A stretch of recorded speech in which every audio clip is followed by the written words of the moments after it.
important person, however, was Steve Albini, who has a definite legacy, both as an recording artist under Big Black. He invented this underground sound that's so important to Chicago. Completely unadorned, hostile, very loud, clanky, completely unconcerned with commercial consideration. That's what he did in his band Big Black and later Rape Man. As a producer, he's fathered a whole bunch of bands. He's done anything he can to support them, and a whole bunch of bands that aren't loud in Chicago. Steve doesn't talk about the music that you're doing, or maybe it's just with us, but generally he's just no nonsense, just totally serious and hardworking, and he just gets the sounds he likes. And it was really good to work with him. He was really pleasant. He's full of funny jokes, pretty disgusting jokes, and no, it's just great. Dealing with Veruca Salt was the same as any other band that I work with. Musically, they're from a totally different tradition to most of the bands that I work with. That is, they're much more of a mainstream pop music band than an underground rock band, and they make no bones about it. He immediately put us at ease when we walked into the studio, and he told us the vilest joke, which I won't repeat because I don't use language like that. But he's basically just all the words like combinations of all of the vilest words that you can't even use singly. and he just put them all together, these awesome like contractions, and it was disgusting. I think it was like we walk in and we're these I don't know, there's something about spoiling the debutantes or something. Like, let's just set the tone right now. Let's make it clear what's going on and who's in charge. It really depends on the label. There are so many corrupt, fucked up indie labels where they're just as evil as major labels, and in fact more so because they operate under the guise of being really artist friendly, when really they're just in it for the money or the cool factor, like whatever it is. If you sign to a major label, of course, the company is going to make a lot more money than you could ever make. I mean, it's not even comparable. It's like, even if you have a good record deal, you're making a tiny, tiny percentage of what the record label is making off of you and your songs, and there's something inherently really gross about that. So many bands are just fucked with. They're like lured in, given a big contract, and then either the record doesn't do well just by nature because it wasn't received well when the label really pushes it, or the label doesn't really work the record. I remember the first night when Veruca Salt played here. It was like a Wednesday or Thursday, and it was like, I think maybe their first gig here. And there was a couple hundred people here, which really shocked me, because normally a local band first time in won't draw that many people. They might draw 50 or 75.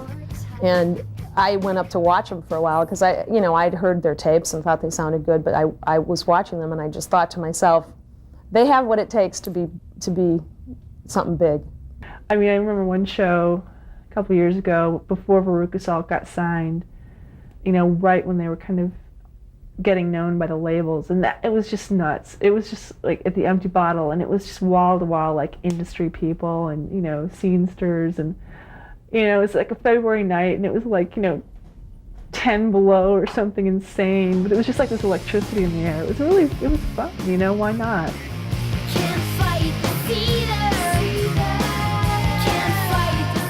And in that instance, I did see it coming, and I did wish them nothing but the best, and I was hoping and praying that they'd be really careful in their decisions, because, it's you can get eaten alive, I think, out there if you sign to a major too soon.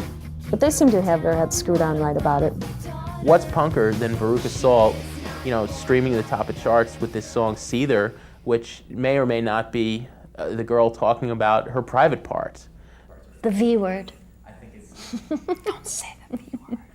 And Seether isn't about the Seether is not a vagina, but it was funny when people thought it was. I thought that was kind of cool, but. What was the other one? Jesus loves to seether? Right, Jesus loves to seether. There are a lot of misreadings of that song.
the thing I think we were the most shocked by is it seems like everyone in the industry, certainly A&R people, but everyone, executives at record labels, it's like they all go to some seminar and learn how to speak because they all speak exactly the same. And we were just sort of shocked. They all say at the end of the day, Well, at the end of the day, it's not rocket science. if you're just a rock band. At the end of the day, it's your record. You should do whatever you want with it. all- At the end of the day, you're the band, and it's not rocket science. And they just say, like, everywhere you go. And meanwhile, and the response to our band, like, we like you because you're poppy, but with an edge. We you were, know? It was as if someone sent out a memo to all the labels saying, this is how you court Veruca Salt. This is how you tell them Tell them they're poppy, you but with appreciate an their edge. music. You know, the whole backlash thing is interesting. It's insider. People on the rock scene with nothing better to do but gossiping about each other and writing graffiti on the wall, the empty bottle. You know, if you like the record, talk about the record. If you don't like the record, talk about the record. All the rest of it's really irrelevant. It's just bullshit, I think. You know, the whole backlash thing, if a band is successful and you're jealous that they're successful, that's more of a reflection on what on you. Too bad. Yeah, I had resentment from my boyfriend. I mean, there was definitely backlash on a personal level. If it's good music, it's good music, and more power to them if they get signed to a major. And Yeah, I make get it. to an extent, but I still always think bands should pay their dues because I don't know if it stems from jealousy or what, but I kind of always feel like bands should have to go play to 4 people, in every city for a few years before they can figure out that they, are playing to 4,000. That whole like paying your dues thing, I'm not really sure I understand that or am really down with that because you can't really control how successful your band is or, I mean, if you start selling your shows out at one club, you've got to move to a different club. Veruca Salt, oh my God, you guys, you're my idols. I'm gonna learn to play guitar, and I got an SG just like you, Nina, and I want to learn to play guitar. And then, like within a month or whatever, like right when we started going up, she would like snub us, just like, oh hi, and like walk by. And to this day, it's just like, Veruca Salt went from nothing to everything, and they've got so much to be up against now when they churn out this next record It's true. or whatever It makes they it do. harder to. I mean, that's so hard to follow. I mean, Under that kind of scrutiny would just. We bring me totally down. are into not having that pressure, man, because it doesn't affect our creative juices from flowing in the proper direction. Man, shut the hell up. First of all, a lot of guys come to our shows. I think I always expected there to be more girls than guys at our shows, and a lot of guys came to our shows, and one would imagine that it would just be to see the spectacle of, 2 chicks rocking out. And maybe that was a big part of it, but it was more like these guys were just confused by us because they're like, oh, wait, she rocks.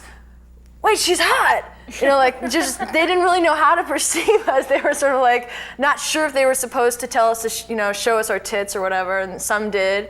And other guys were just like, you fucking rock.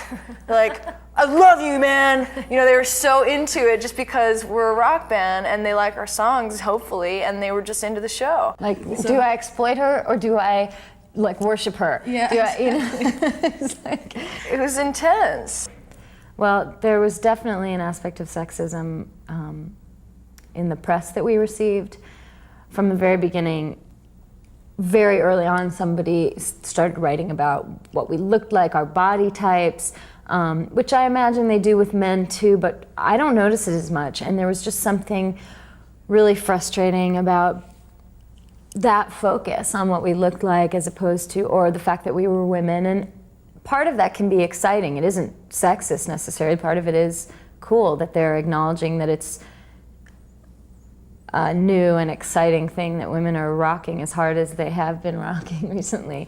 But there, I don't know, there was just a slant to a lot of things. There was a woman in the British press who accused Louise of setting feminism back 10 years because she applied lipstick on stage at a show in London. And that was just obnoxious and stupid. I mean, really stupid. Basically, we were accused of having been the result of a manufacturing marketing meeting, and that we had been a fabricated concept. And that was really insulting because we were just a band. We had played like 10 shows when we made our first record. We made this indie record in Chicago really cheaply, thinking no one would ever hear it. And everyone heard it because Seether, our 7-inch, got picked up by a major radio station. And we were just kind of shocked. And I definitely felt like, I'm sure that male buzz bands get some shit, but I felt like we got a lot of shit. A lot of sexist shit. Like Peter Margasek had written an article in the Reader about us, calling us chattel.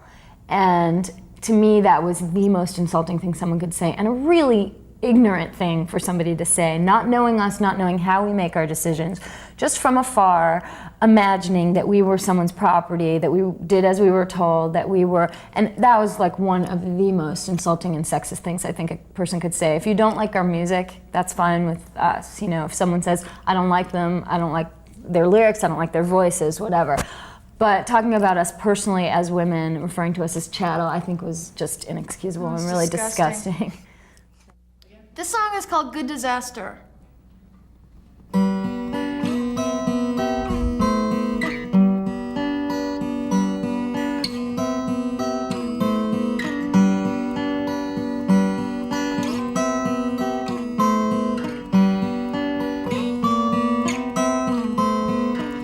can't do this any better. I don't have the right to try. Can't get there any faster. Watch the hours go by. Bye-bye. Weren't you in Mississippi? Weren't you rude to my friend? You could have covered for me. She paid to see your band.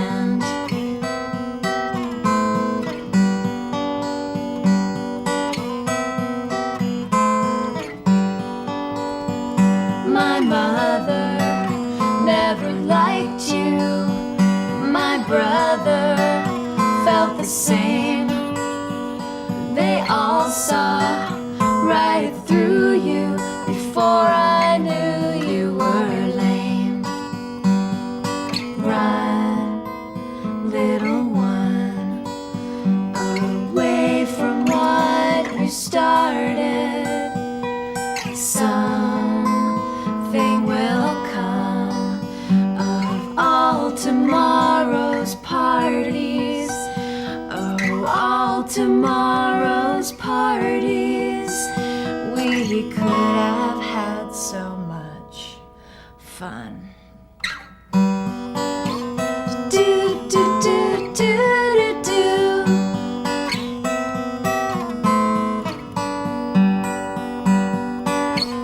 Do, do, do, do, do, do.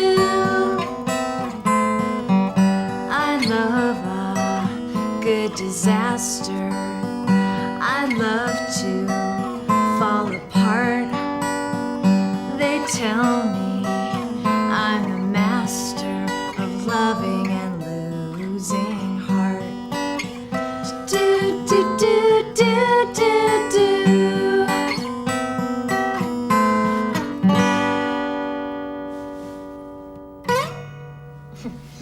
That rocked! Wow!